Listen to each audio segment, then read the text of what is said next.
చంద్రబాబు నాయుడు గారు ఏమి చెబితే అది చేసే పవన్ కళ్యాణ్ ఇప్పుడేం చేస్తాడో. ఎందుకంటే సుప్రీంకోర్టు బాగా ఏసి పడేసింది.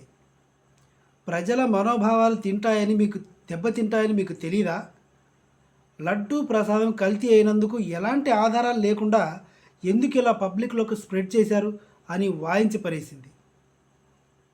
చంద్రబాబు నాయుడు గారి మీద సింపతి రావడం కోసం ప్రజల్లో చంద్రబాబు నాయుడు మీద కూటమి ప్రభుత్వం మీద చెడ్డ పేరు వస్తుందేమో అని ఒక దొంగ దీక్ష చేపట్టాడు పవన్ కళ్యాణ్.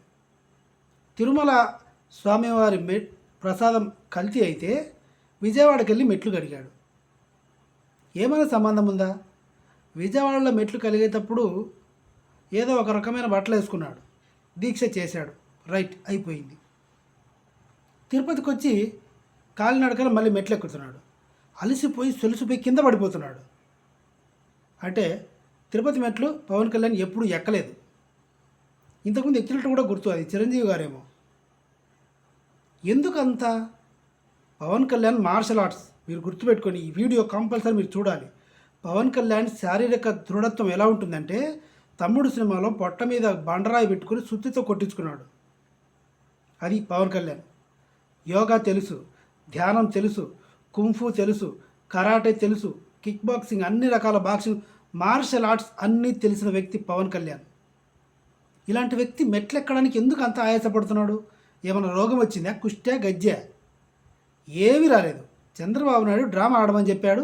పవన్ కళ్యాణ్ అనే అమాయక వ్యక్తి డ్రామా ఆడుతున్నాడు.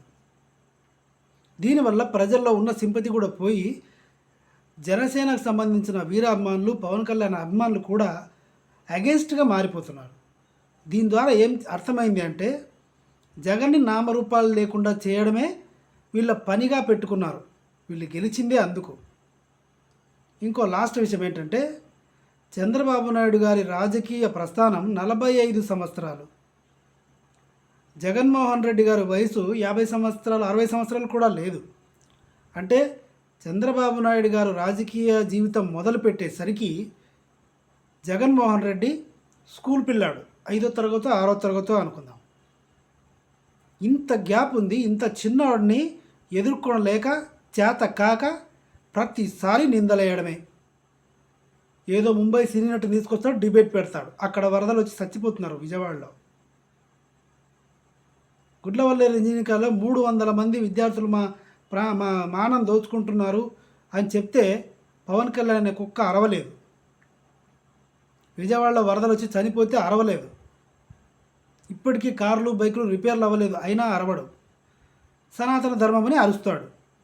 ఇప్పుడు తిరుపతిలో ఏం జరిగింది? ప్రెస్ వాళ్ళు వీళ్ళు అడిగితే, నేను లడ్డు గురించి కాదు, లడ్డు ప్రసాదం కల్తీ అయింది కాదు, ప్రజలకు చాలా ఇబ్బందులు ఉన్నాయని ఇలా నేను దీక్ష చేశాను అని తడబడుతూ చెప్తున్నాడు. మాట్లాడలేక ఇంగ్లీషులో, అది కూడా ప్రకాష్ రాజ్ అన్న మాటకి మొన్న గజ్జి కుక్కలాగా మొత్తుకున్నాడు. నీకేం తెలుసు, సనాతన ధర్మం గురించి నీకేం తెలుసు అని వాగాడు. మరి ఇప్పుడేమైంది? సుప్రీంకోర్టు తీర్పు గురించి మీ స్పందన ఏంటి అంటే, సార్ ఇంగ్లీష్లో మాట్లాడుతున్నాడు. ఇది అందుకే చంద్రబాబు నాయుడు, ఒక్కసారి చెప్తా, చంద్రబాబు నాయుడు పెద్దలోనే గూటం కొట్టాడు. సొంత పిల్లనిచ్చిన మామని వెన్నుపోటు పొడిచి రోడ్ల మీద చెప్పులతో కొట్టించాడు. హెరిటేజ్ సూపర్ మార్కెట్లు, హెరిటేజ్ ఫుడ్స్ ఎవరివి?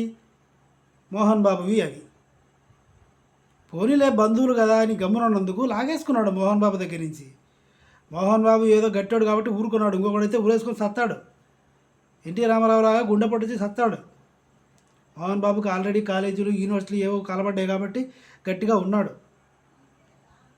నీచ పురుషుడు ఎవడైనా ఉన్నా అంటే చంద్రబాబు నాయుడు.